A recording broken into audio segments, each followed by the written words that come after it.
The new current trend on Twitter is the Xbox tax. And I put out a tweet that said, what is the Xbox tax that I keep seeing talked about today? It's unclear to me that if it is just the additional cost that Xbox has to pay to play, or if this is media bias. Generally curious if you can enlighten me. And I got a great amount of responses. Reforged says that it's about the media bias and it's only supported by cherry-picked confirmation bias rather than an aggregate of averages or provable measures and trends. I've seen evidence of the opposite actually. IGN and Metro seem to have a harsher stance against Sony and not Xbox, and going on to cite sources talking about just the overall average scores versus that of the Metacritic for both Xbox and for PlayStation. I think this is some really good numbers, but it doesn't truly meet what we're talking about here today. Now, Paul's Gaming Live says it's really just about people being biased. It is just a thing. Sure. Does it happen to all games and consoles? Yes. It stems from toxic engagement, IMO, more than anything else. Outlets and people get more engagement from it, like how IGN will post every other day that Elder Scrolls 6 is not coming to the PlayStation. Now, Rames says it's literally just an Xbox conspiracy nonsense to rationalize Xbox doing so poorly in console sales and Starfield not living up to the hype. Now, and then I'm going to say K-Tat, but it's a symbol cat here, says basically you crying over Phil Spencer is the Xbox tax, LOL. And honestly, let's say that tweet made me absolutely bust. That was so funny. So well done, Cat, in this case. Now, Keith says, so this is not biased to you in a response to Jukin, and if we look at the tweet in and of itself, Ryan McCaffrey has two tweets side by side, says, please spare me all of your exclusives are bad for the industry takes. Xbox fans, I'm commenting on what you see. Final Fantasy 16 is a huge get for Sony. It is a business. If Xbox had trotted out anything remotely as big as exclusives, you'd be celebrating it loudly. And this is to follow up from a previous tweet back in 2014, says the Rise of the Tomb Raider is an Xbox exclusive and IMO, nobody wins in that scenario except Microsoft and petty fanboys. Now, to enter into the discussion of this video, hello everyone and welcome to the channel. My name is Brian. If you happen to be new around here, we're going to be talking about my opinions about the Xbox tax because I think in reality, it is there's an Xbox tax and there's a PlayStation tax. When I first heard of this and seeing it on Twitter, I thought they were referring to what we learned from all the lawsuits over the summer, talking about how being that Xbox is a smaller footprint as a console, they have to pay more to play. And that constitutes tax in my mind. Because I think the thing that is true in all of these tweets is that there is a PlayStation tax and there is an Xbox tax.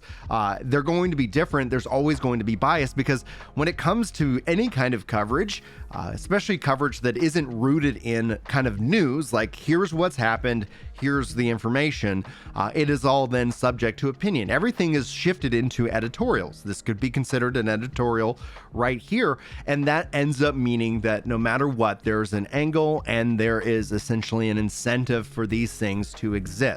Now, I do believe that there is an Xbox tax as it relates to kind of the media interpretation, and that goes well beyond review scores. I've seen that where Reforged pointed to review scores as kind of proof that an Xbox tax doesn't exist, but it misses the whole nature of also kind of the complaint and the issue, which is what about people's opinions. And the reality in my book, when it comes down to how this is parsed out, is that it's a question of volume. It's a question of ratio. We know that PlayStation sells more than Xbox. We know that there are more PlayStations and fans out there in the wild than there are for that of the Xbox. And Xbox has been working to diversify its portfolio, so you don't even need to own an Xbox.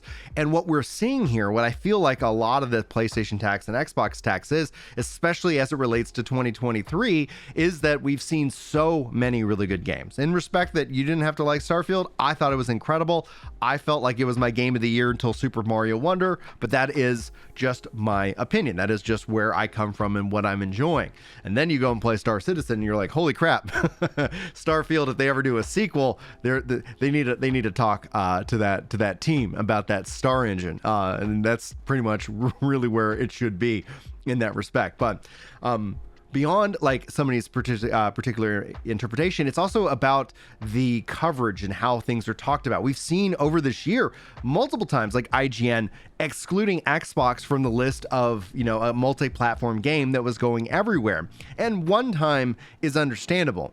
Two times, okay, guess, like maybe you need to look into your process, but it happens multiple times. And just like Paul kind of tweeted out that also with the Elder Scrolls 6, a lot of this is just driving that level of engagement to get you and me talking about these things, to keep them on social media, essentially because I don't know why, but obviously there's that financial incentive, that top of mind incentive that content creators, and that also includes the bigger media sources like IGN and Metro, go in that same way. But that's also not to deny. So saying that the Xbox tax is real isn't then to say that the PlayStation tax isn't real, because then you look at how people perceive PlayStation. Now, my perspective when it comes down to it is that certain outlets are going to cover one, system more preferably. In fact, when we look at anything, at least in my perspective, from Europe, it feels like Europe is more heavily inclined into the PlayStation. And this could also be more of a nationalistic or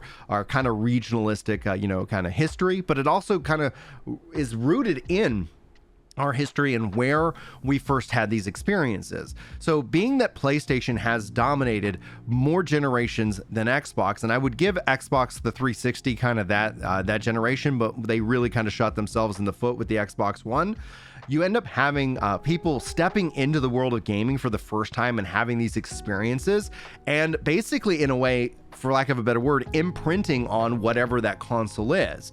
And that in and of itself is kind of one of the biggest fuels of the console wars. And one of the best things that I think Xbox has done is divorce the connection to the console and making the console something that is optional and that is additive to the playing experience. It isn't a mandatory thing to experience those games. And we're in a transitional period where, when I look at the future of PlayStation and the future of the PlayStation on PC, that is, I think, something that's going to be a very big win for gamers everywhere. More choice for the players, less marriage to a console, and better games for everyone, because when a game is everywhere, what are you going to fight about? You're going to, what is the console wars when that is? I'm sure we'll find something it still amuses me to no end that when it comes down to things like Fortnite, that gamers, kids will be like, oh, call people defaults because they don't have any of the added skins. It's not like these kids have money in the first place. So I think that in and of itself is ludicrous,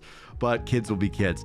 But on to the idea then, the not denying that the PlayStation tax is real is, I think, built on the idea that they have delivered a huge quality amount of games. It's a different type of tax, if you will, but that means the expectations they've set for themselves makes it so that if they dip down, you can all of a sudden see the kind of the trend to start worrying about the doom and gloom of PlayStation. So when it comes to the PlayStation tax, is that their high quality bar, which I think any gamer, especially like as somebody who I really love what Insomniac does, like any gamer would recognize, they have earned the praise. Now, those aren't necessarily games that always resonate with me. I think there's some exceptions like Ghost of Tsushima, and I'm very, very excited to step into the world of Spider-Man.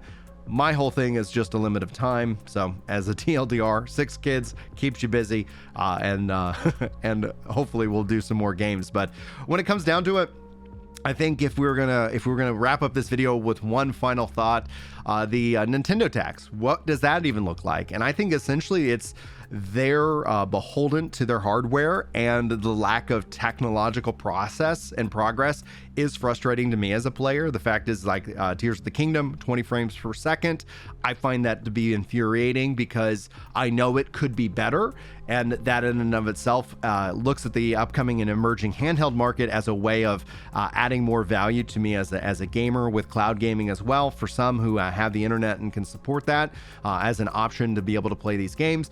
The Nintendo tax obviously is the fact that they don't also discount their games outside of a rare handful of times, and their tax is different from the PlayStation tax and from the Xbox tax. But that's that's enough talk about taxes. I hope you guys enjoyed my thoughts on the video. I'd love to hear yours when it comes down to it. Thank you so much for being here. If you feel like the video earns it, hit that like button, subscribe for more video game content and discussions, and just have hopefully the most wonderful day. Thank you so much for being here. Hopefully I'll see you next time. But until then, take care. I swear it's the truth, and I owe it all to you. I don't know why that came to my head before as I hit record.